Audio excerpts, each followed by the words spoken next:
So I asked myself last night, what is wrong with me that I am all over the map?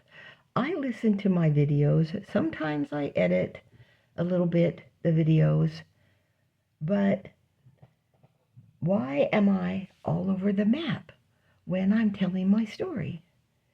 Why can't I just start at the beginning? Just like when I used to go make presentations to groups of people, I would tell them in a cohesive way. I had a chart, and I had a PowerPoint presentation. I had a beautiful laptop computer. We could hook it up, and set things up and have a convention. But why am I not cohesive with this situation that I've been dealt? And I realize it's because of grief. It's grief. Every day I live in grief. And that's the entire point of targeting someone. If we don't die, if somebody doesn't kill us or we don't commit suicide, we live every day in grief. Grief for the losses. And that grief takes the joy out of living. So the joy has been removed from every day of my life. Why? Because what they did, and they did it on purpose, and I'm going to show that in the writing of the man who did this to me, who picked up the ball, if you will, to finish me off for them when they failed to kill me. All right? So that's the point of targeting somebody.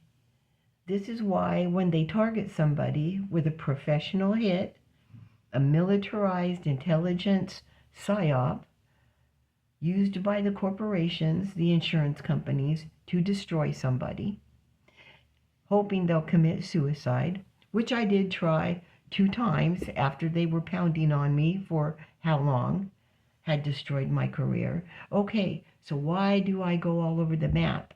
Why do I revert back to it? Why do I say it over and pile on more of what they did? Because I cannot get out of grieving. And that is why they do it. Their hope, no matter how they present it, Mr. Medical Doctor who really cares, all these people who really care, Mr. Rapist, Elvis the rapist, who just cares so much about animal rights. Oh, if his girlfriend could only have hooked him up with Jane Goodall before she croaked. His whole purpose in life would have had meaning, right? No. Virtue signaling, that's what it is. So, no. Anyone who has respect for life, who cares about life, could not have done gleefully. What he did was done with great glee. There was no remorse. Oh yeah, one time in 2009, I think, or maybe 2010, when my niece was dying and he was still fucking with me, he said, because I said to him outright on the phone, why didn't you just fucking kill me? I didn't say the F word because back then I wasn't really saying the F word. I didn't start saying the F word until they started trying to get me in 2018 and 19 back to Seattle to put me into an institution. Back in the hands of the doctor's family that did this to me for JP Morgan Chase and the insurance companies to begin with. Yes, they did. Yes, they did. So I just got off the phone with my current insurance company who's telling me that I'm going to have to pay now to see the doctors that I need. So that's great. That's great. So my insurance agent just put me on a shitty coverage because clearly he didn't look into and didn't care to look into what I actually needed for care. That really would have, if he would have realized I changed counties and I could have gone back to my initial good insurance, I would be getting coverage. So now, over at Aetna, they apologize for the inconveniences. Now I will be inconvenienced. I will be, and it's okay. Hopefully my inconvenience will pay off, because for the past 22 years, my inconvenience has not paid off. Instead, I've watched my life being systematically destroyed. So we're talking here about, and I couldn't stop it. I could, because there was nothing that, they were all over me, all right? They were all over me, and their point was to do to me what they have done today. And I'm here as a reluctant poster child of what happens to people who whistleblow. I hate these words. I'm sick of hearing fraud. I'm sick of hearing whistleblower. I'm sick of hearing victims. But that's where we're at here. So, okay, I guess you're only a whistleblower if you work for the government, because only the government people get protection, and most of them aren't really whistleblowers, they're bullshitters. So that's just obvious. See, can't stay on topic. It was about the grief. The grief. What happened that made me realize it was the grief? Well, it was really kind of two separate things. One thing was that something happened that made me want to call my ex and say, did you catch that? Did you catch that? But I can't do that. I can't do. And then there was another thing. My son said to me, you know, Dad said with his new wife, she's having all the trim around her windows done black. And he said, I don't even know what to say to that. I don't know what he should say to that either. Oh, that's cool. He's living in a house, my ex is, that isn't even his. It's her house. So he went from his own house almost being paid off to living kind of as a renter. Well, if he doesn't mind, if he doesn't mind. But what came to my mind was, wow, that's what I did at our house. I painted all around our windows black, made it pop, right? He did a lot of work on that house too, so did I. But anyway, I can't just call and go, hey. So it was a thing that would have been like a family thing. I don't have a family anymore. In fact, today is the woman's birthday who used to be my sister. My sisters before they said I'm dead to them. That's grief right there. Yeah. So I can't even send, I don't want to. Not that I can't. I'm not going to. With all that she did to me, stuck up for those doctors, attacked me on my WordPress blog, the garbage she said to me on Facebook, when she knew my condition. No, I don't have a family. I have my son. He's not well. They made him sick too. This made him sick. I talk about it. They know it. That's why they target us. You think that Robert Sargent didn't know he was destroying me? Hell yeah, he knew. He's a military officer. Do you think his CEO didn't know? Hell yeah, she knew. Do you think Rasmussen? And they sell that they're helping. Oh, that's that. I'm not a fan of Ronald Reagan, but they're the epitome of when the government comes to help, how screwed you are. That's the last thing you want to hear. Last thing I wanted to be hearing from my friends, oh, they're just trying to help. Huh. No, they're not. If they would have left things alone, That shit with Multicare, with Chase, JP Morgan Chase, that would have been over. They're the ones who escalated it. They're the ones who spread it all around the community. They're the ones, all of them. Multicare, Elvis, and Elvis was evaluating its effect on me. Can you fucking imagine? And he's writing about it. And I'm taking pieces of it now and I'm posting it.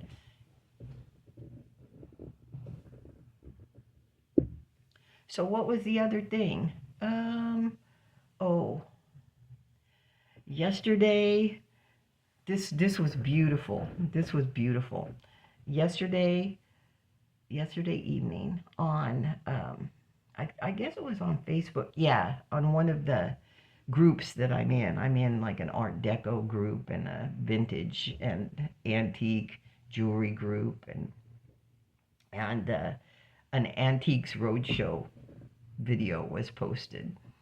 And this fellow paid $1.50, a little scavenger guy.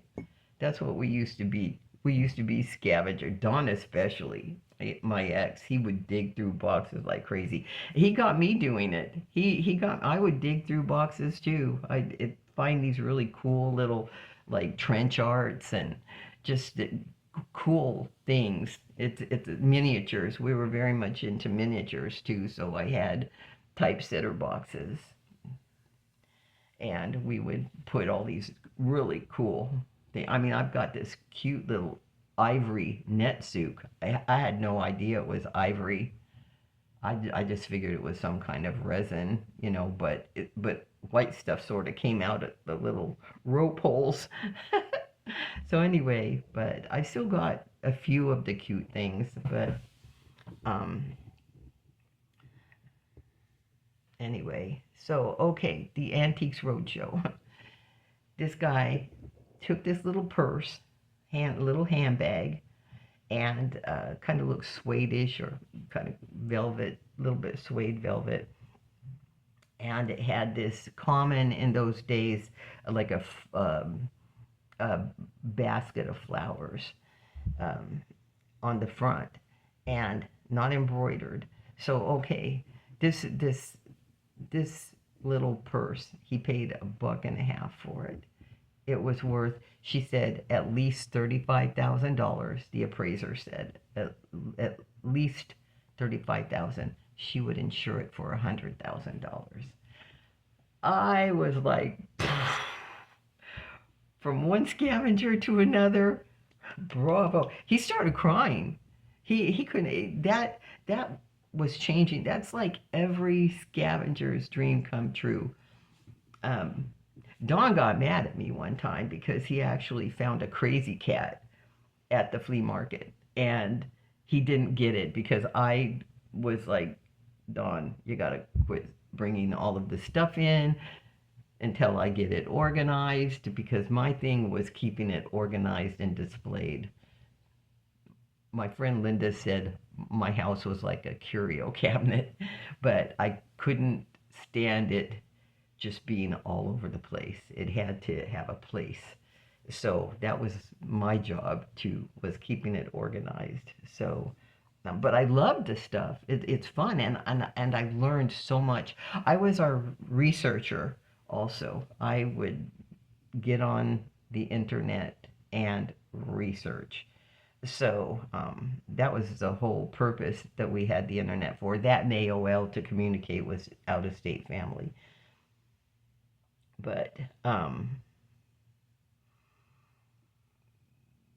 the video of this guy was so beautiful that instantly I wanted. Dawn and I used to watch the Antiques Roadshow together. I'm not big on TV. Now I'm on the internet all the time, but I was never really big on TV. But Antique Roadshow and some of the home shows, and when we remodeled the kitchen, I set it up to receive internet in the kitchen so that I could watch the Food Networks and cook with them.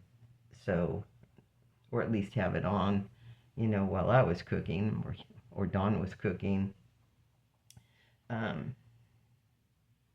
So yeah, I wanted to send him a message or call or send a video to him going, check this out, check this out. It was so cool. The appraiser said to him, you don't know how it's been for me seeing you with that bag. It was Cartier. The bag was Cartier. The design on the front was actually um, platinum. It was a platinum setting with a bouquet on it of gemstones, like rubies, emeralds. Like the centers of the flowers were gems. It was quite the something. It was quite the something. And she said that she was. Can you imagine? She said me seeing you for 3 hours and not being able to like run up. Let me see that purse. So it was stamped Cartier on the inside. Was from the Deco period, early Deco period, and it set him up. It set him up. It was beautiful. I was so happy for him. Happy tears. That's what somebody wrote in the comment stream. He's having happy tears. He had happy tears when she said 35,000. When she said insure it for 100,000, that just blew his gaskets. But I was so happy, and I wanted to send it to Dawn. And then I thought, because he would have been as impressed. He would have been like, whoa. And then that evening, I thought, wow. Then the grief. I'm going to cry. And it's not happy tears. Then the grief set in. And I was like, wow, Jesus, I'm alone. My sister's birthday is tomorrow. Now today.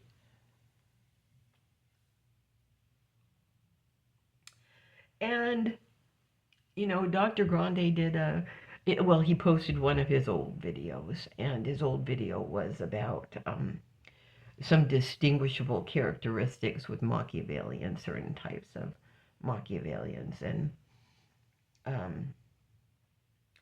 I know so much about them. I know so much. And there's so many people like that, narcissistic. And so really that's what this is about. It's about a lot of narcissists. Debbie obviously was a narcissist. They don't care. They do not care. The medical industry, the insurance, they're all setting the standards for not caring. When J.D. Vance yesterday started talking about the over-prescribing of, drugs, pharmaceuticals, I cried. That was happy tears. But he's talking about through Medicaid. It's the government. I'm like, how about through private insurance companies? Money laundering. Yes, they are. Money laundering has taken on it's taken on a huge meaning. It's taken on a huge meaning because it's not necessarily, well, it's not necessarily just for drugs. It's for whatever activity somebody is doing that is corrupt, that they want to move money from one entity to pay off the other entity, to cut them in or whatever. And it's so openly done. It's so corrupted. And I just watching that Van Hollen, who had a $7,000 tab drinking margaritas with a Sinaloa gang member, attacking Cash Patel. And Cash Patel saying, I know who you are. They know. The government knows. It gave me an entirely different perspective of what they know. but they can't stop it. They can't stop it. If they stopped it, they would be in retirement arresting Robert Sargent. They would be arresting him. They would be arresting Diane Ceccaccini. They would be confiscating the assets of these people, these crooks. Eric Rasmussen. They would be foreclosing on his house. But the thing about the government is they keep the assets, whatever. They find them. That's how the government gets paid for their work, is by finding the crooks. The crooks don't care. They build it into, that's what the insurance companies do. They build it into their costs to the consumer. That's why consumers are paying so much for medical care insurance that doesn't even really cover us. So I need to go to the neurologist who manages my CPAP for my sleep apnea that is preventing my heart from totally failing. And I'm going to have to pay money because they don't cover neurologists 100%. And every month they send me a new updated benefits list. It's like, don't even send it. All it is legal garbage that doesn't tell me anything. And when I call, I can't really count on what they say at the insurance companies any more than I could expect my agent to find the right insurance for me based upon my individual needs. Oh, we were talking about this just the other day. Oh, Sarah and I were. That her issue too. My issue with Lorraine Day, back when I was first diagnosed with all this cancer, my issue with Lorraine Day was saying that her remedy, and I, if I would have known, Lorraine Day was a doctor at, and was she, trying to remember what she specialized in, but she actually worked at San Francisco General for almost her entire life. That was my sister-in-law too, my ex-husband's oldest sister. So if we would have been together still, we would have been talking about that. I would have said, Linda, do you know Lorraine Day? I'm talking to Lorraine Day right now about cancer. I'm sure Linda had been there since she was about 18 or 19 years old. I'm sure Linda would have said, yeah, I know her. I've worked with her, because Linda worked in, not ICU, I can't remember now, but she was, anyway, she was the head nurse. She was the head nurse at San Francisco General for years. Anyways, the grief. I mean, I live every day the consequences of what they did to me. And the grief is not going to go away. The grief isn't going to go away because none of them are ever going to answer for it. None of them are ever going to answer. Robert Sargent needs arrested. In fact, so does Minahan, giving me a surgery that screwed up the whole physiology of my body. A surgery I didn't even need, and I've proven it. I'm going through a normal menstrual cycle, and they're reading it in their narrative as cancer. And then he tells me, oh no, it's not, don't worry, you're not going to die after all. I was like, oh, that's my hero. That's a mind fuck. They're mind fucking us. I live it every day. It's amazing I have my lamp. It's amazing I'm not homeless. Yeah, my son paid the price for that. If he would have been like the psychopath, like Elvis, like Sargent, guess what? He wouldn't have cared. He'd be healthy and happy. Yeah, my mom's homeless. Oh well. My brother-in-law left his mother homeless. Of course, they were little kids when their father died. So what could they do, Everybody's got their story, right? But it's grief I live every day, and there's no getting out of it. So what has been done to me on the fall, what has been done to me And it wasn't even me falling. They pushed me. They pushed me. They had to get rid of Don. He was my emotional support. Numero uno. To them, my mom wasn't any big deal. She couldn't, she was old. She had no power. Nobody does. So they can call them Christians from here to hell and back, and they're not Christians.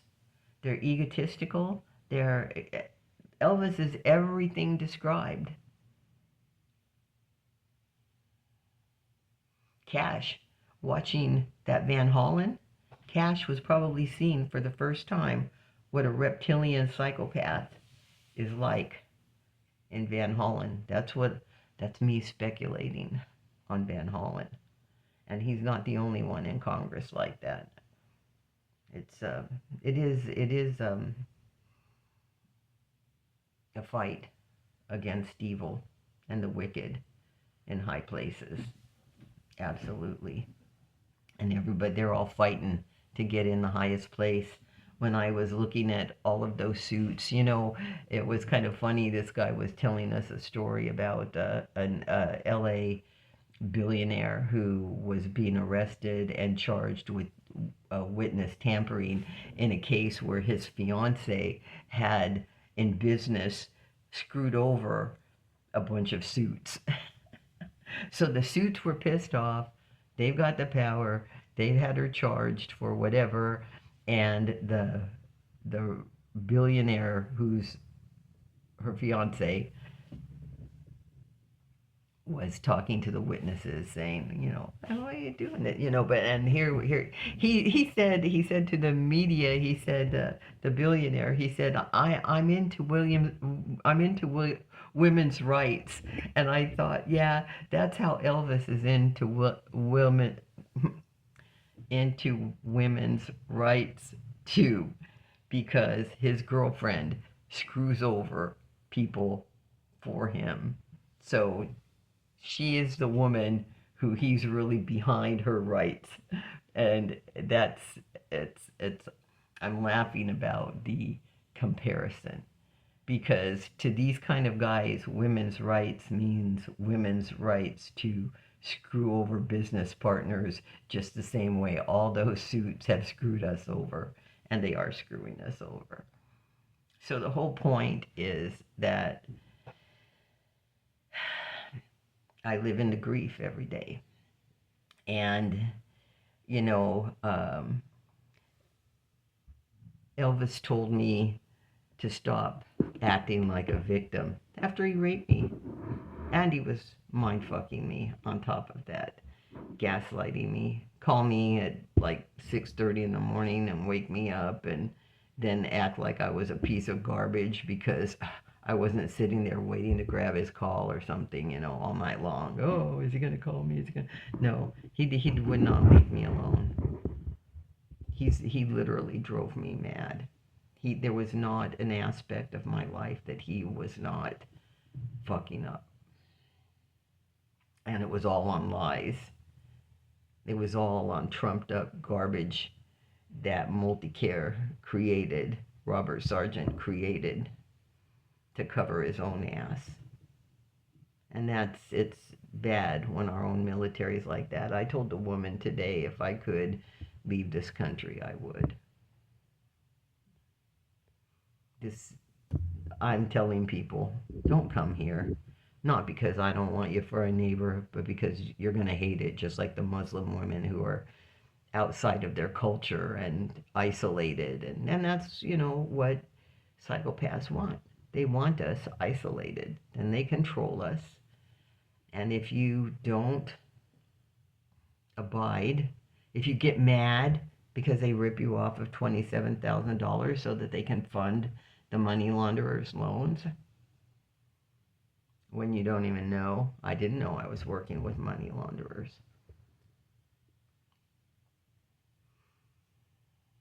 Why would I think I was?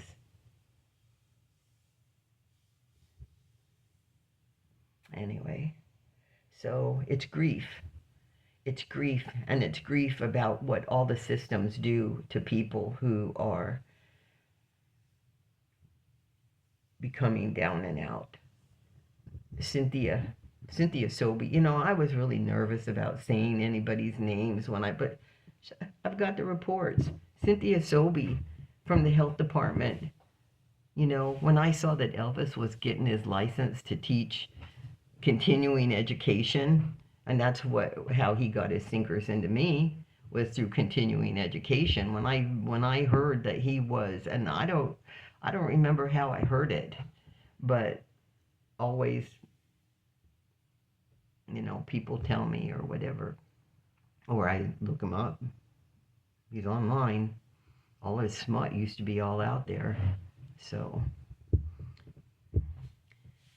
he cleaned that up. He cleaned it up. I guess he only needed to be a slut for a while. Who knows? But when I found out, I got a hold of the health department and I said, listen, no, this guy does not need to be teaching continuing education. That's why he had to make his own company like that. Now he gives certifications and phenomenology. Yeah, game theory. Fucking people over. Mind fucks. That's what he told me. He's teaching boys. He hates women. He does. He hates women. But he knows how to use them. Men too, though. So, that's what we were going to talk about, right? Today. Him. It's all about him. Makes him proud. Yay! Look what I did to her. They're not ashamed when he's proud. The more they do these things, the better money they make. Lazaro was reporting on that, about the organizations that do this to people.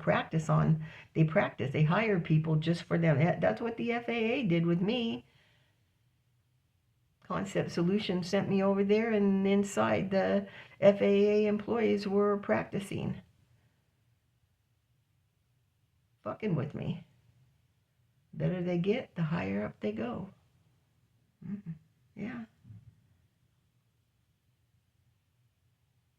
So I got a hold of Cynthia Sobey and I said, no, this is over my dead body. Is this guy going to be teaching mental health clinicians? That was a time when they were trying to change patients to being called clients. See, that separates a responsibility factor right there. Clients, not patients. But she had 2 complaints on her desk, she said, about him. I've got the reports in my files of those complaints. And the complaints they made to police report, too. But none of the women who complained to the police wanted to press charges. I was like, I'll press charges. But by the time the police were willing to take a police report, and they weren't really willing, they were pretty pissed off about it when they took it. It was like 2018. And the investigating officer said, oh my God, you're the victim.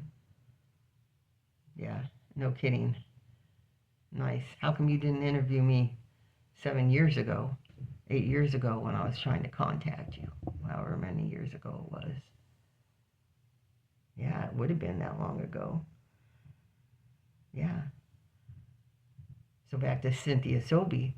She came out to my house, talked to me for about an hour and a half. And he released his license to practice mental health in the state of Washington. Because I backed up what those 2 women said about him being a sexual predator. And if Cynthia Sobey would have had her shit together, which she didn't, because they're always about taking the light walk, she would have included me in that report as him practicing on me without my consent, because that's what he's been doing anyway in his research. He's been using me without my consent. And he uses my pleas for help, my grief, my struggles as his being a research scientist. You know, science and medicine, like he told HR at Axia, sending that restraining order to HR was about science and medicine. Mm-hmm. No, it wasn't. It was, well, it was about destroying me, destroying my reputation, destroying my career, destroying my family. Mm-hmm. And all I kept doing was throwing like love at him. That's all I could do. Otherwise, I'd kill him. Not everybody's as nice as I am.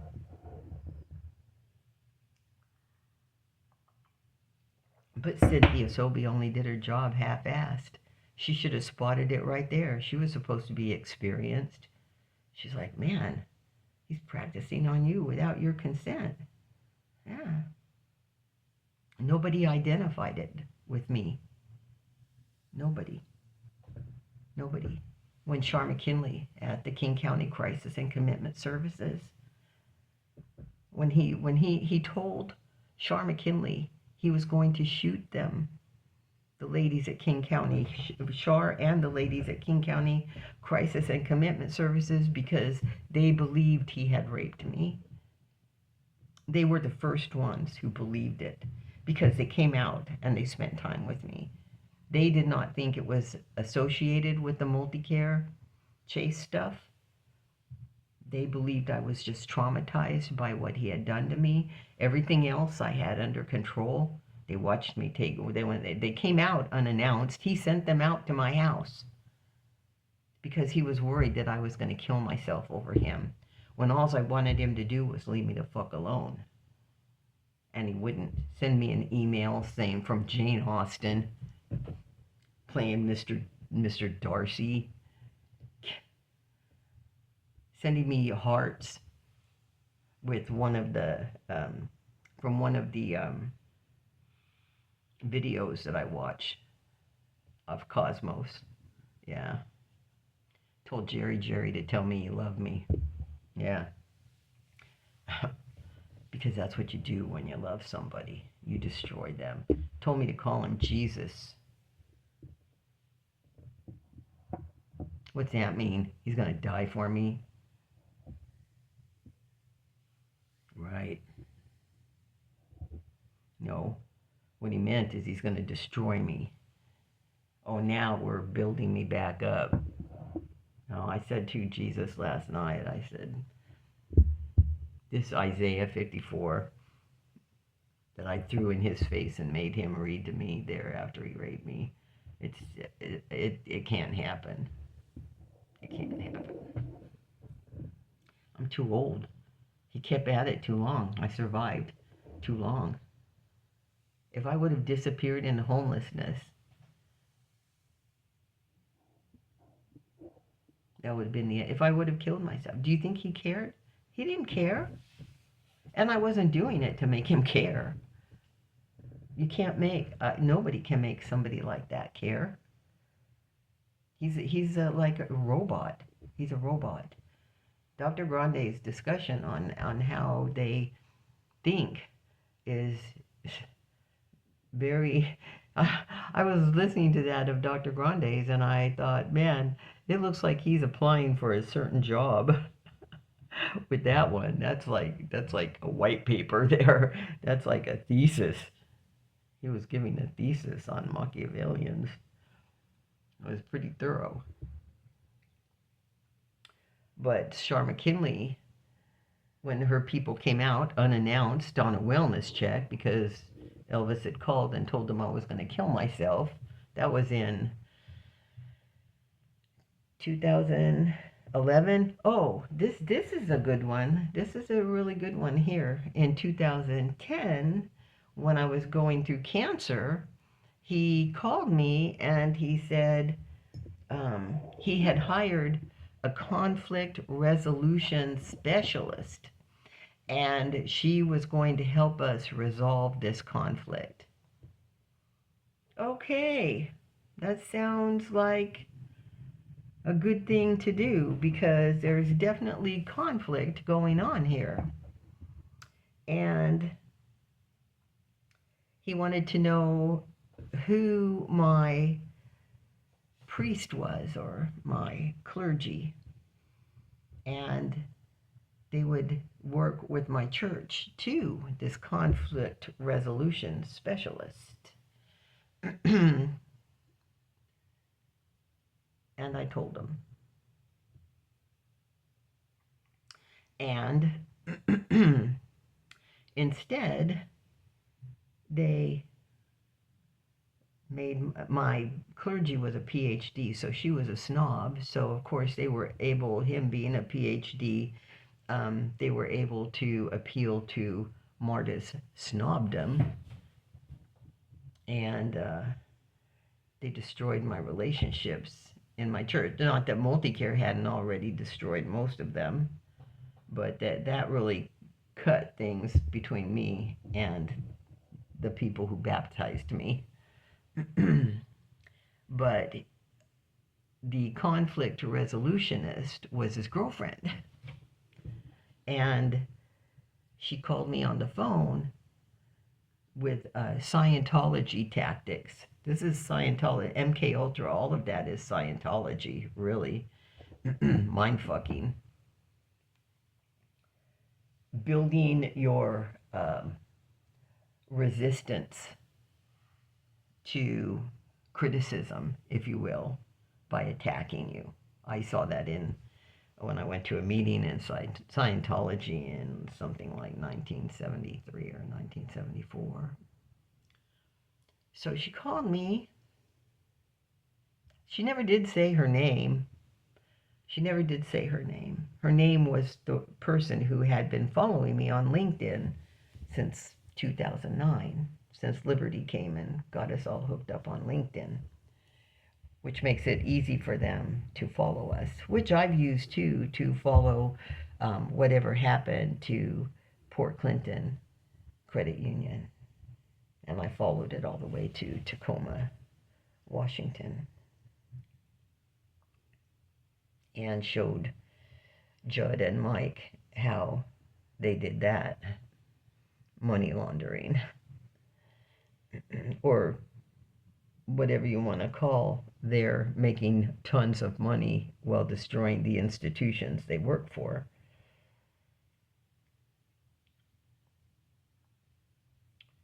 So the ladies came out to my home. They realized he had raped me. He was harassing me. And they went back and reported that to Shar. And so Shar had to follow up with him. Of course, they didn't tell me it was him because they couldn't say who had made the report. But, oh, wait, back to the girlfriend, the conflict resolutionist girlfriend in 2010.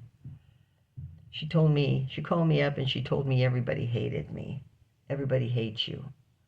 Everybody hates you. We're glad you have cancer. You deserve to die from cancer. That's what she's saying to me. On behalf, and the guy who raped me, he makes sure his presence is known. The chair squeaked in court one day. One time, she made a sound back in those days when she was calling me, like, oh. And then she did it in court. Like the fourth time he had me in court, she was sitting there, and I saw him like kick her, so she'd make that sound. And I'm like, you fuckheads. You know, it was just fucked up stuff.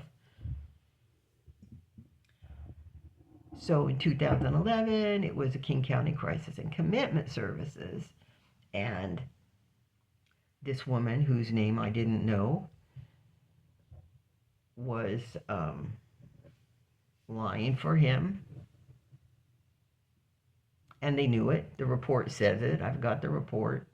Except for one lunatic woman who was saying, oh, she's just talking to me. Everybody knows she must have been as desperate as the women at the Victims Assistance Program there in Seneca County were. Had it not been for those psych drugs, he would have never gotten his sinkers into me. That's why they dumped. He was dumped. That doctor, he was destroying me. But anyway, so Shar McKinley, King County Crisis and Commitment Services, reports back to him.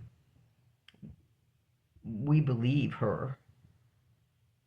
She's not what you're saying, because he had told them when he made the report that I was crazy and desperate, and he just knew I was going to kill myself. But, he didn't tell them that he thought I was going to kill myself because he was summoning me to court to get a restraining order against me. No, he didn't tell them that. I didn't know. When I shut the door and the ladies left, I thought, okay, this is the end of that. That wasn't the situation, though. Next, the police came to my door. What the hell do you want? The same day as the King County ladies came out. What are you here for? Come on in. Why are you here? The police. Because of your email. What email? The email where you said you were going to kill yourself. I never sent anyone an email that saying I was going to kill myself.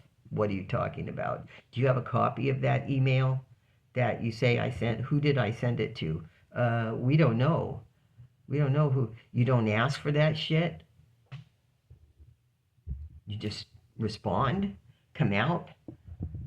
Oh, let's go out there. Because this asshole PhD said. I said, this guy's harassing me. He's terrorizing me. He won't leave me alone. Sends me email from Jane Austen saying that she's done with Dr. Elvis and I can have him. I'm like, what the hell is that? That guy was hitting me so hard. I don't regret a thing that I did, but I can't even say it mattered what I did, because either way, he was going to take me down. Either way, he was doing this and enjoying watching what power he had to do it. He was getting off on it. Yes, he was. And so were the kind of women, like his girlfriend, who was getting off on it too. Sadistic. Total sadism. They showed me. So, fast forward. The police that afternoon, they said, oh my God, there was a woman and 2 men police. And she was like, man, good luck. No fucking report taken. They never took any reports. They didn't even take a report when my house had been entered and had a note left behind. I learned the hard way. You have to say, will you please take a report of this? Just make a little note. Lady being harassed by so-and-so. Claims. Lady claims to be. I don't even have to say proved it. So, back to Shar McKinley. She told him they believed me. I was fine. I wasn't deranged. The ladies saw me take professional calls. I was handling myself. Whatever it was between him and me was traumatizing me. He said he was going to shoot him for that. Not only that, he's a demon. He's the devil. Who would do this? Then he said to them, and they had to report that back to me, if he sees me, he's going to shoot me. Why would he even see me? Well, because what happened is Shar made a report to the police department about him saying he was going to shoot them, and I guess they included it. I have not seen that police report. I don't think I've seen that police report. I don't think I'd have it. I have the number, the report number.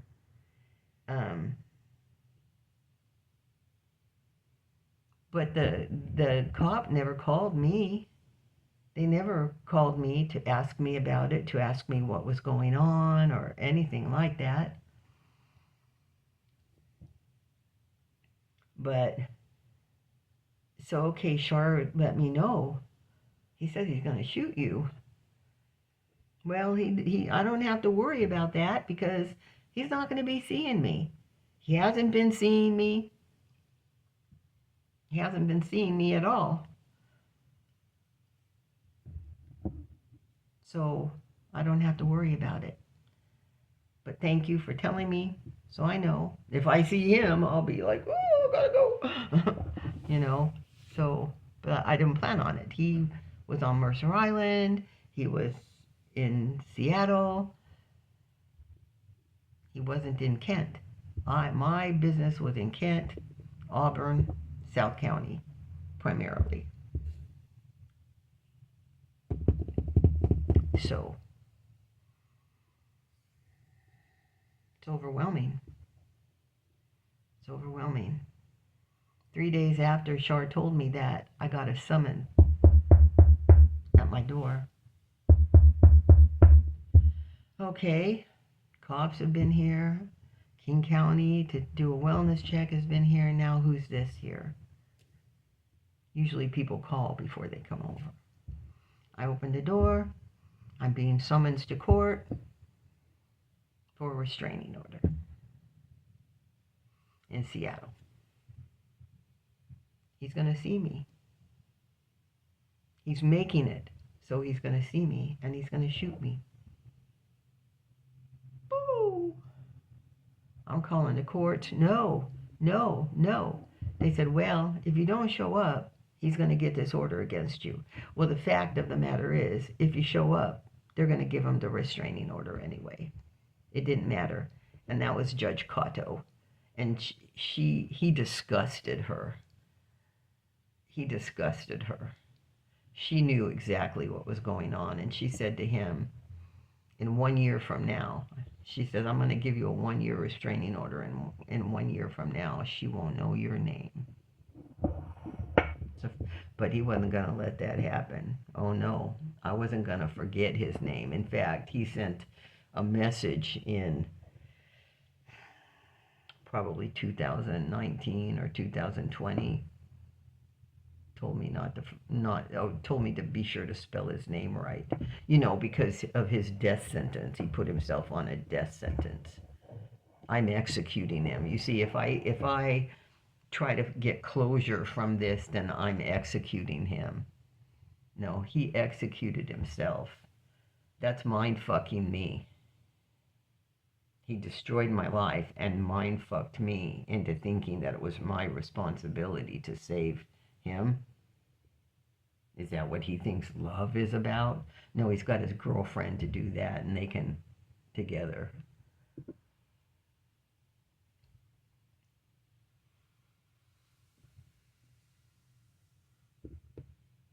So we went to court.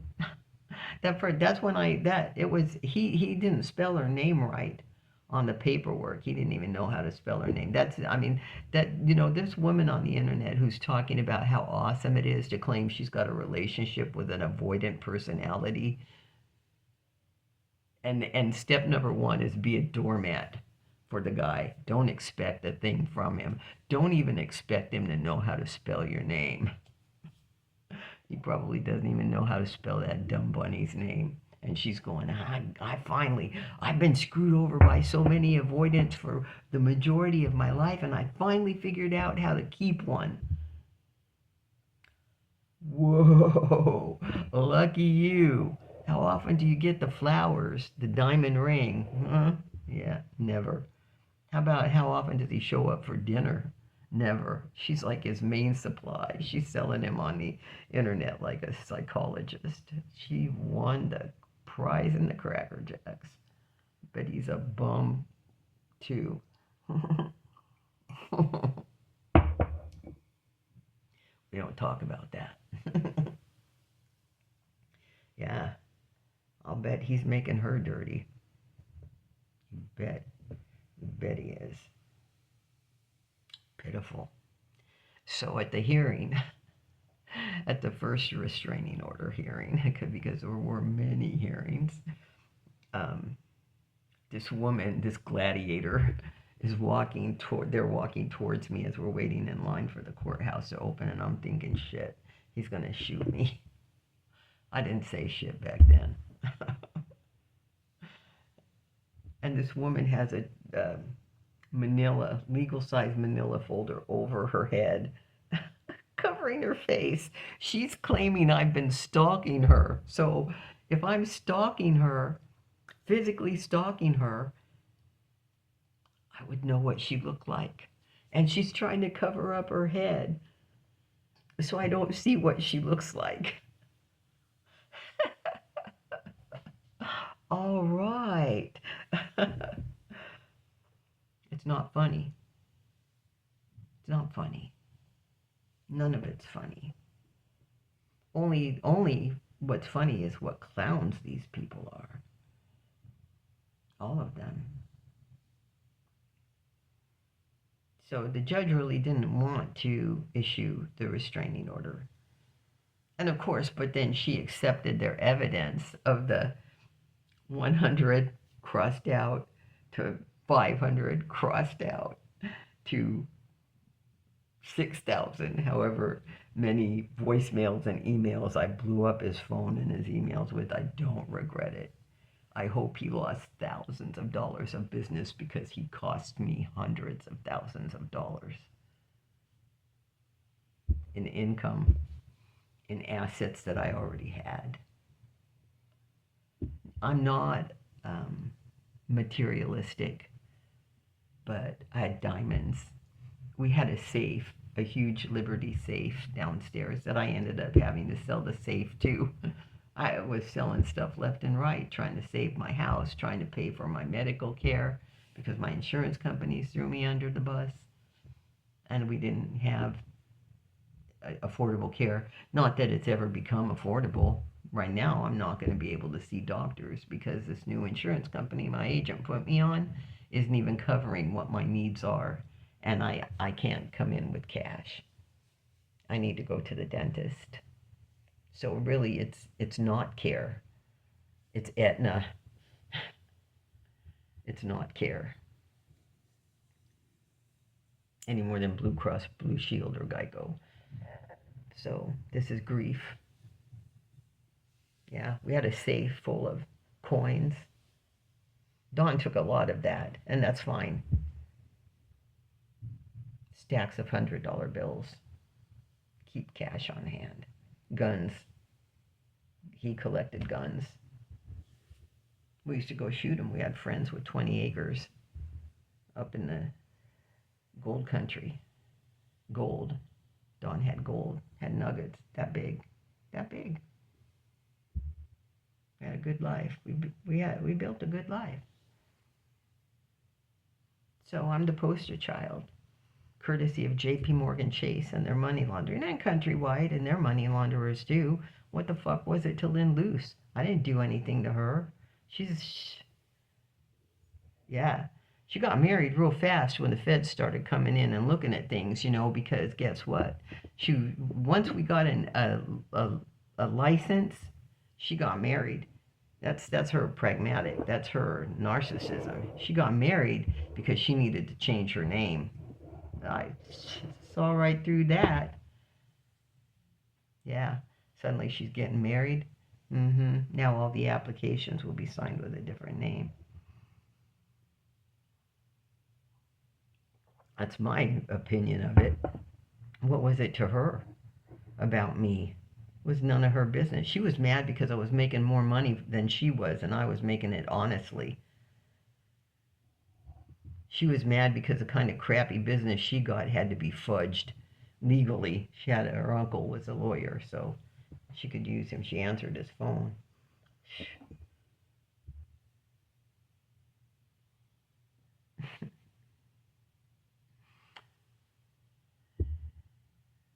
So he got the restraining order. Never proved that I was physically stalking. Never proved. He had to bring the girlfriend on board because he needed her to say I was disrupting their business. Their business. Not that I was disrupting him or anything he was doing. He needed to deflect, and he needs somebody to do lying for him. That's what it takes to be in a relationship with an avoidant. You watch him go destroy other people, and then you have his back. They knew it. They said it at the King County Crisis and Commitment Services. I've got it in writing. It's like all she's doing is parroting what he's telling her to say. So they got their restraining order. So I'm thinking, okay, fine. Oh, good. No more. No, restraining orders don't go both ways. They don't.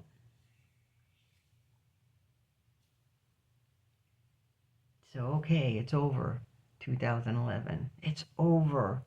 Oh, no. It's not over because I was hysterical.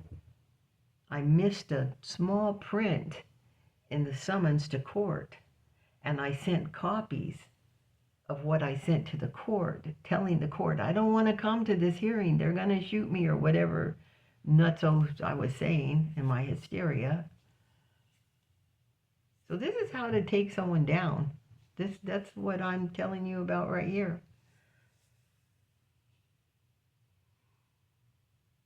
4 violations of a temporary restraining order.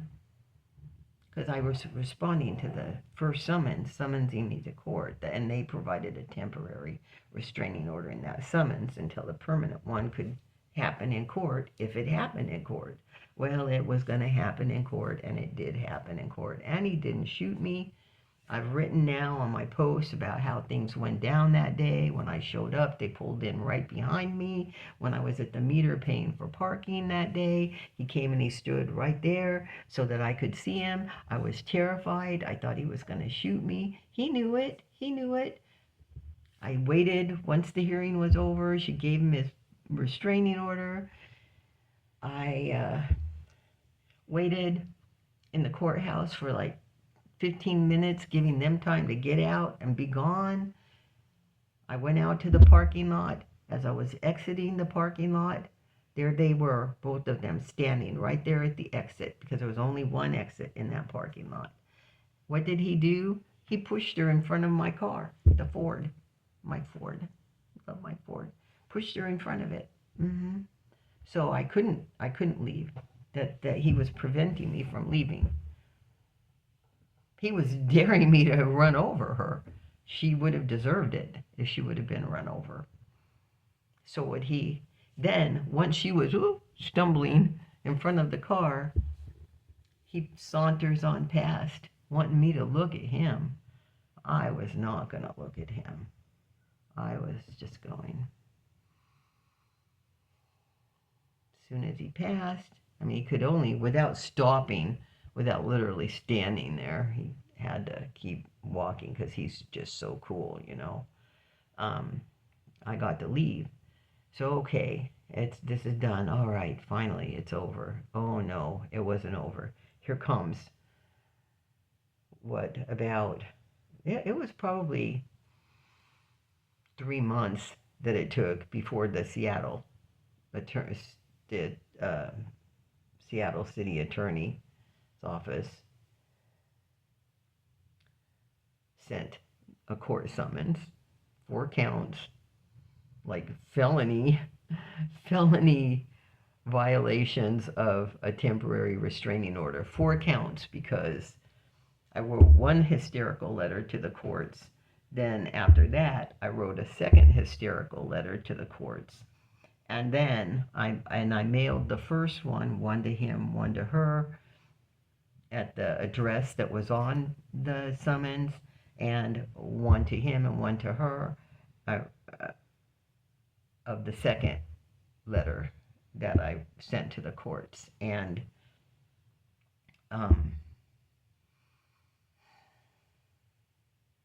those were the 4 counts.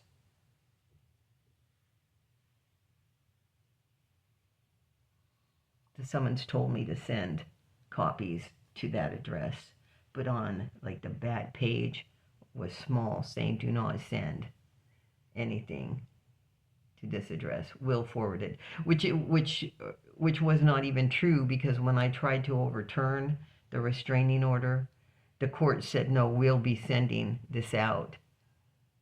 And the judge in that case, when Johnny and I went to the court to have it overturned, the judge said, no, you had to, they didn't show up. Elvis and his girlfriend didn't show up to the hearing because I didn't send them copies. I couldn't. They had a restraining order against me. And the judge said, oh no, it's not our job to notify somebody. It's your job. That's why they're not here. It's like, do you fucking people even know what you're doing? They don't know what they don't know what they're doing. They don't care. They don't care. So that's left standing, like I'm some kind of freakish stalker. Same with multicare too.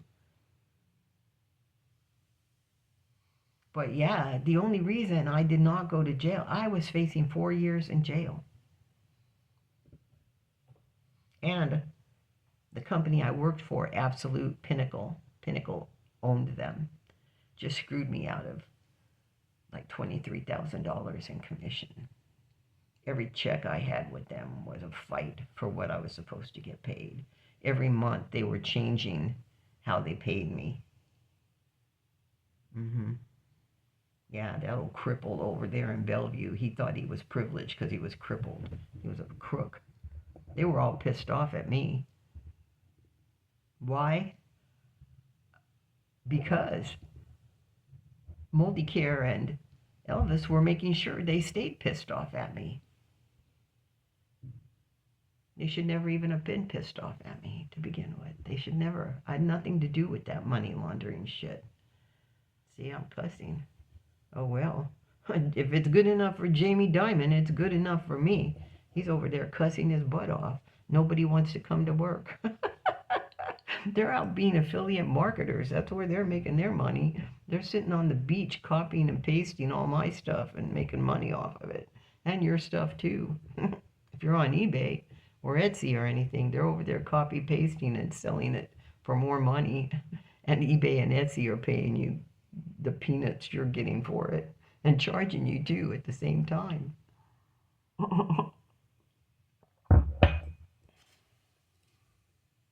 I guess they don't want to work for free anymore. They want to work us for free, right? All like CIA and intelligence, no doubt. Or frat boys and girls, you know, whatever. Yep. So the judge happened to be retiring, the judge who saw the 4 counts against me. I had a public defender. I couldn't even afford an attorney. Thank God I got a public. I was so happy about that. Oh boy, Ragnar. He was great. I don't think he really understood what was going on though. I just don't think he understood. So I'd been working in 2012 to get my broker's license. And I got screwed out of the 20 some odd $1,000 from Absolute, from Pinnacle actually. Their lawyers sent it back to the funders. And the funder who I'd worked with for years did not stand up for me, did not fight for me. A Navy, ex-Navy guy, you know, sir, yes, sir. And once I got everything in line to get my license, my sister pulled the rug out from underneath me. I was facing 4 counts into prison. I was like, never mind. That's when I decided it was time to check out. It's like, this is too much.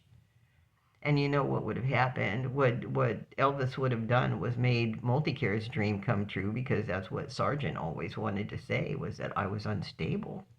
That's what they said about Misty. That's what they say about Rick. That's what they say about everybody when they're covering up what they've done to us. Oh, they were unstable. We're just trying to help. She needed our help. All the mafias were after her. We needed to save her, you know, by killing her. Yeah, like that plane crash in Akron, right? Everybody goes, oh, I hope those 2 people who died on the plane were saved. Somebody messed with their plane to kill them. Man, whew. Okay, this is a long one. It's going to take it forever to download if it even does. I might have to break it up into bits. So the judge was retiring, and he said, I can see what they're trying to do to you. If it would have been a judge who was not retiring, they would have hung me. They were all hanging me. All the courts have hung me. There was not a court that's ever listened to me or looked at my evidence. You know, when Sidney Powell's over there crying, oh, they wouldn't even look at our evidence. Well, you know what? Fuck you, Sidney Powell. She's an idiot anyway. I've already said that. Yeah. Yeah. Boo-hoo for you guys. Boo-hoo. I don't care.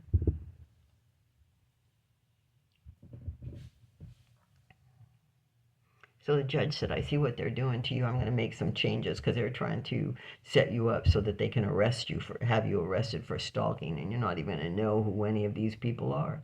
Well, I didn't know who his girlfriend was, and she was accusing me. You know, I didn't even know who she was. Then once I saw the name, when the name got written correctly on the summons, I was like, man, that's the person who was following me, one of the first people to follow me when I was on LinkedIn, because back then you could see who was following you. Now they have private accounts and things like that, so, but, you know, Elvis has his stuff posted publicly, so I'm not invading anything that isn't right there. I've just been waiting for him to get arrested. Won't happen. So the judge said, he said the only thing that I would do here would be to make an order to restrain you from contacting him, but there's already that in place, so I'm not even going to do that. And he said, I hope that I'm setting you up for success. He seemed highly doubtful. And he said, but I hope that I can set you up for success. Because they're setting you up for failure. Yeah, no shit. And he didn't even know half of it, so. But he said he couldn't leave the bench with this on his conscience. It was obvious I was a hit. Takedown. I was being professionally taken down for research. Yeah, well, they're not turning this ship around. There's no turning this ship around without, I wouldn't even know how to put a price tag on it. No doubt Mike Taylor at J.P. Morgan Chase Home Finance and Federal Way was part of spreading to multi-care sergeants, they're going to kill her, and, whatever other garbage that he had to feed into Sergeant Robert Taylor, Sergeant, so they can fucking sue me for what? I don't want any money. If they gave me some kind of settlement that would give all of them a chance to go, she slandered me. No, I'd rather have my freedom to say what I had to say. They all know. June, when she was talking in the comments, she was like, yeah, do that, and then they'll all know who they are without even saying their names. But, I don't mind saying it. It's a relief to say their names. The chief of police in Green Springs, the former chief of police, he said, yes, you're saying my name. What are you trying to do? Get me killed by some lunatic? And, I was affronted. I was like, no. It's like, no, I'm not trying to get anyone killed. I'm trying to make these people stop. And he was not concerned with that they were killing me. That's the whole thing. Everybody was so concerned about themselves. everybody, and their own little trip, whatever little trip, whatever little bit they had to add, like Debbie with her saying something about me having pictures of these men on my walls with lipstick kisses on it and stuff like that. Come on. Do I talk like that kind of a chick? No, I'm not that kind of a chick. That might happen on a card to my ex-husband when he was my husband, but it wouldn't be happening to anybody. I've had very good-looking friends, male friends, and they got no lipstick kisses from me on cards or pictures or anything like that. That fucker drugged the hell out of me, and I've proven it. I've proven it. What was he doing? What was he doing? I wouldn't even know what to settle with Chase or Multicare or Elvis. Elvis probably has everything hidden that he's got, whatever. In not-for-profits or something, whatever. I wouldn't even know. You can't. And I have the impression, that there's like, oh, why doesn't she just get over it? No, you don't get over this. That's what I'm here being the poster child for. Don't not cooperate with money launderers. Don't not respond when your doctor's fucking you up, pulling out your body parts when they don't need body, taken out. Greeley by himself he assaulted me. His nurse gasped. And then whatever they stuck into me during that MRI after he did that made my skin peel like a lizard, that Thanksgiving in 2005, this goes on and on and on. You see what I'm saying? Even after the 4 counts of violating a temporary restraining order was tossed out, I go home, get back to work. All right, yeah. Now it's over. Now it's over. It's over. Yay. Ragnari says, now leave it alone. Stay away from them. Trust me, Ragnar. I'm staying away. Been staying away. They won't.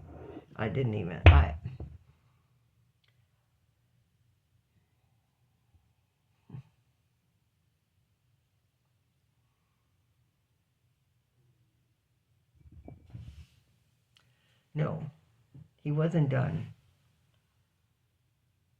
About a month, 2 months later, on the door again. Now, Federal Way Police. First time it was Kent. Then it was Federal Way. Got a summons back to Seattle. Mr. Elvis and his girlfriend. About the restraining order, the 1-year restraining order. I get there. It was the most evil experience of my life. I was having nightmares last night, again, that somebody walks up to me and hands me another fucking court summons from this asshole, from any asshole. Oh, why are you saying these things about me? Yeah, telling my story. Maybe you should have stayed out of it.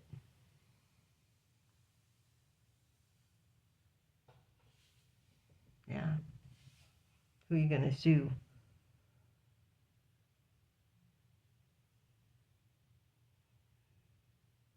Nobody in my family has anything anymore. They've been destroyed.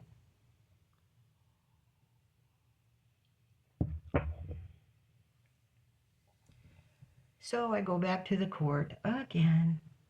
And this time, Elvis wants to extend the restraining order from a year because he's feeling insecure, thinking that at the end of the year, I'm going to want to contact him again. I want him that bad. I got to have him. I got him. Yeah, that's why he's Jesus. He's going to die for me, he says. No, he's not. I'm giving him hell. If he's listening, I don't care. I don't care if he's listening or not. He's in all my technology.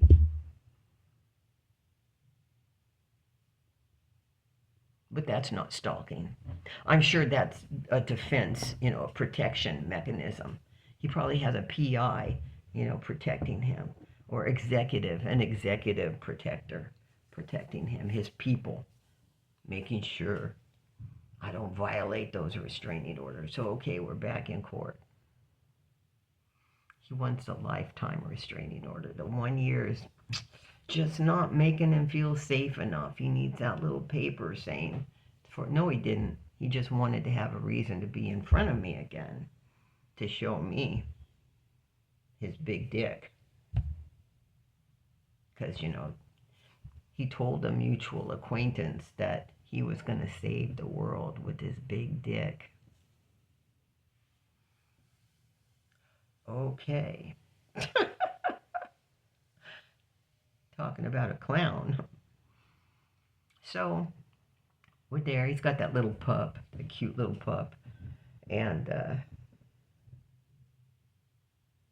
she's there. He's there. I'm there. And the judge is like, Finkel, I think his name was, some jackass from Issaquah. And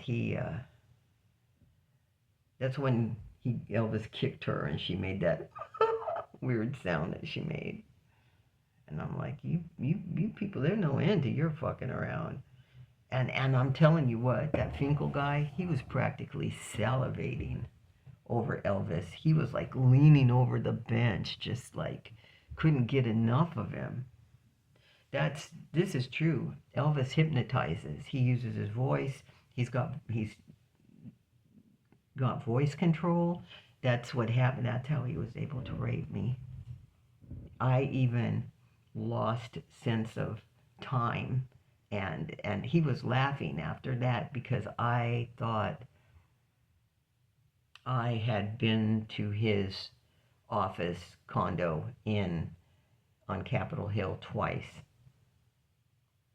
See, he was always talking to me after he did it. He was always talking, like showing interest and trauma bonding, creating that trauma bond and that white knight thing. That white knight, that right away he was a white knighting on me. And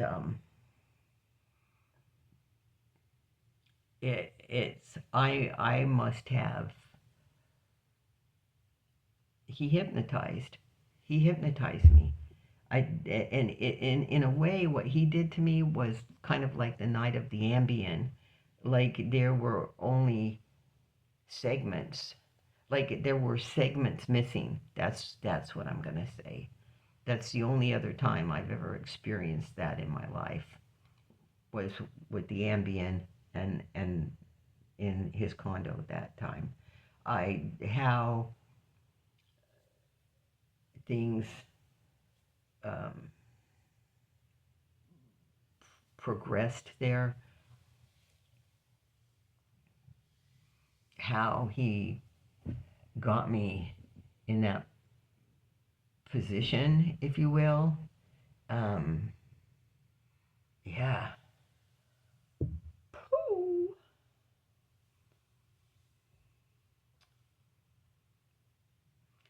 So he had the judge, Finkel, Finkel, I think was his name, David Finkel, hypnotized. That judge was enamored. He couldn't crawl over the front of his bench to get close enough to Elvis. And then, and he was asking, what did he ask him? He asked him, is this professional or personal? It was personal. No, it wasn't. It was professional.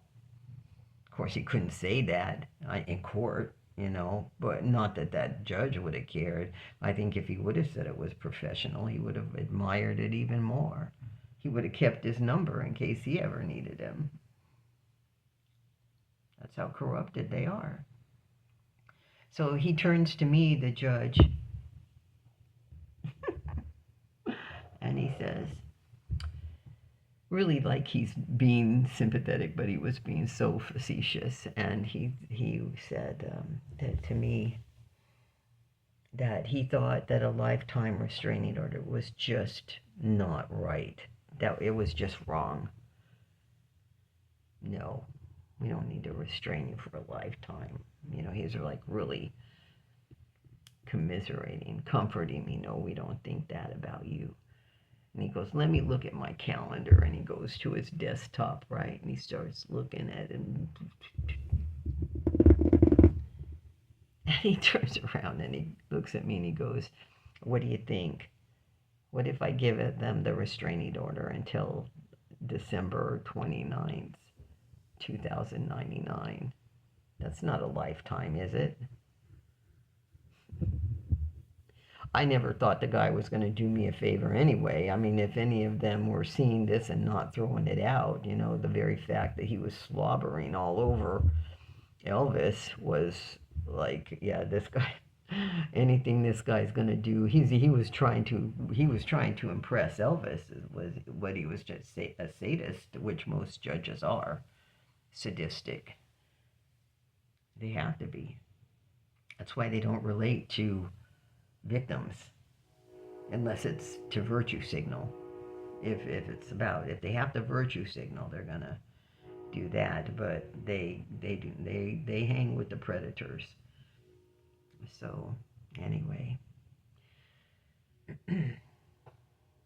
so you would think, so now, now that there's this April 2025, or was it April? Yeah, I guess it was last year, April 2025 publishing. It's like that right there is proof of what he did. I don't know who all else he's done it to. I mean, in that jerk blog that Jelaine posted up there in 2012, I guess it was, there was a guy who said that he had invited Elvis to his daughter's engagement party, and Elvis convinced the daughter that she was too good for the guy that she was planning on marrying, and convinced her that he loved her and they would be together happily ever after. And he broke up the engagement and then walked away. Other people were telling their stories too, but that's the primary one I remember from the time. He's made a lot of enemies. He's made a lot of enemies. So this is then when he's talking in that writing, and he's always talked about as if he's talking about we, meaning society as a whole. He is representing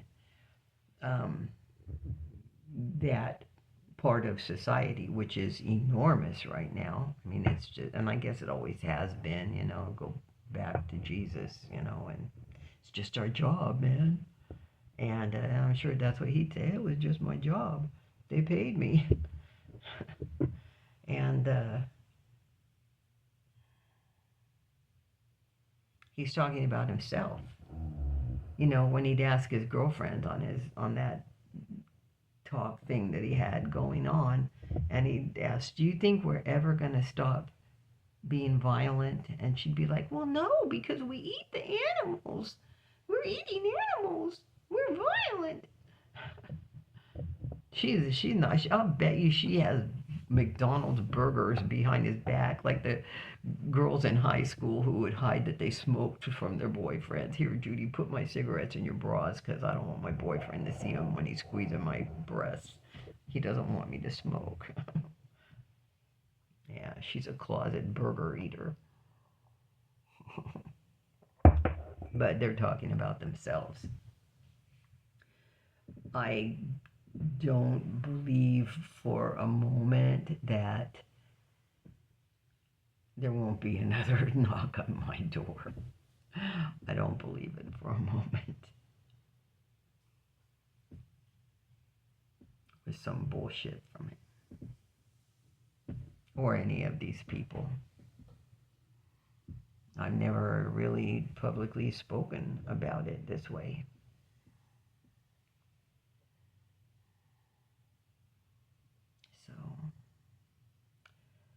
So I live in grief, and I am the poster child. And I suppose living in grief makes me a continual victim, but I cannot stop living in grief because everything takes me back to I can't communicate with people in my life the way I used to do naturally because I was part of their life and they were part of my life, and we were not sadistic, and having a good time the way the sergeants do when they're destroying people, or the way, Elvis and his girlfriend does because they get to destroy people, but they enjoy it. That is power. You think that board, look at that board at Multicare. You can tell. You can tell in their eyes. I was looking at Trump and all those suits over there in China. All of them, they're killers. That's what they are. No wonder, Doris's son worshipped having so many suits. He wanted to be it so bad, never did. Two things I've never been fond of, and that's been white coats and suits. No, blue collar. Working man who can use his hands, not to rape, to work, to do things. Can you even imagine? With all the years that, this avoidant has been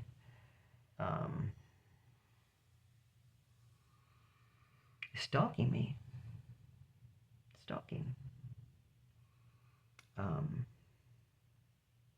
I'm sure he's doing other very important things, no doubt. He's so important. But can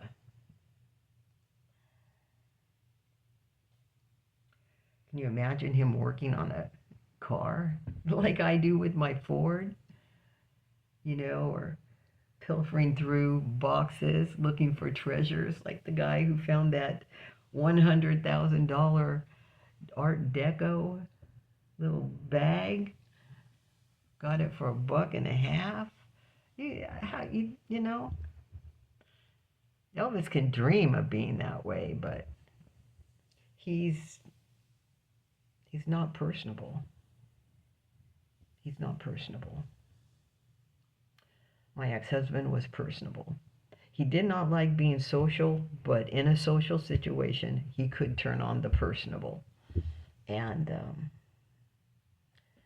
so there's just been, that was a fortune. That was a good relationship for me. And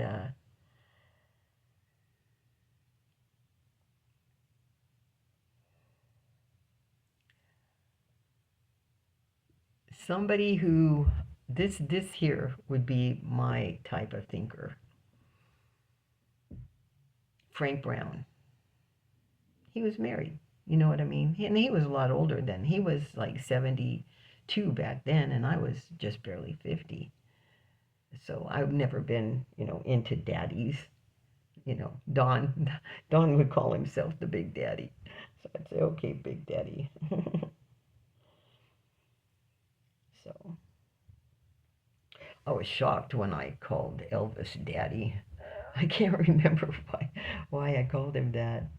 I was like, okay, Daddy, probably facetiously with him. So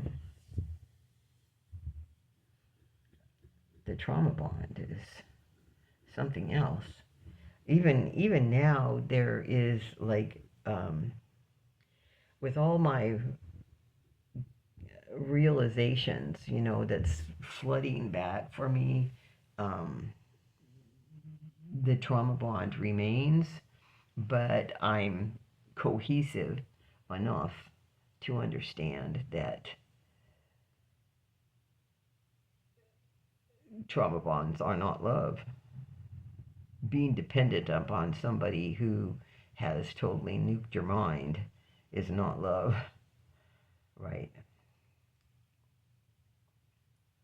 So, but somebody I think is handsome, Victor David Hansen. I don't agree with his most of his perspectives though, because to me he is an educated person who believes in what they fed him, and I don't. It's interesting hearing it, and the way he brings up the past, it doesn't trigger me like into the way what Mike Gill's going through. I'm still trying to decide if I can. I've tried to go back a couple times to listen to Mike, and um, I still want to keep supporting him. So I want to go back, but I'm torn about it. So I'll be talking with my trauma therapist about it, and there's some other things um, I mean, he's a good therapist for me. Um, so, but yeah, so there you have it. This is probably one of my more cohesive videos about why I'm still kind of all over the map and showing how overwhelmed they made me, why they made me overwhelmed. I'm their poster child. This is what happens when we survive what they've done to us. I was not meant to survive. I was meant to die. That's why the doctor covered his ass in 2005 in his notes. I was suicidal and homicidal ideations. Bullshit. Bullshit. Bullshit. They were going to make it happen. Is dual agency unethical when it's with Chase?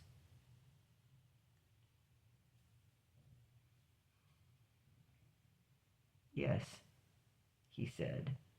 They asked again. Even when it's with Chase? And he was like, he was being, either A, he was being hired, or B, he was wondering, I wonder if this is getting the sinkers into whoever's in this classroom. Then I'm going to get the fuck over. I suspect he knew, and I suspect he knew Leslie because he was passing out some papers and she was sitting to my left, and he set the paper in front of me and he slid it in front of me as he looked over at her, and they went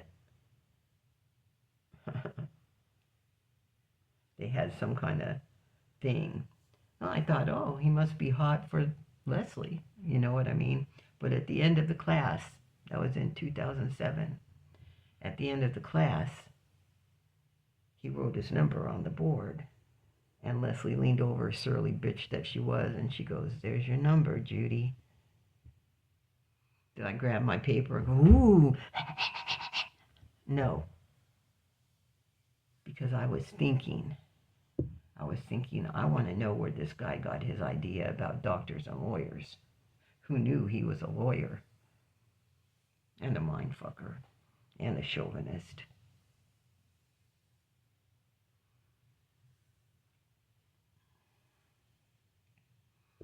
And hired to get me to kill myself. That's what they were about, getting me to kill myself.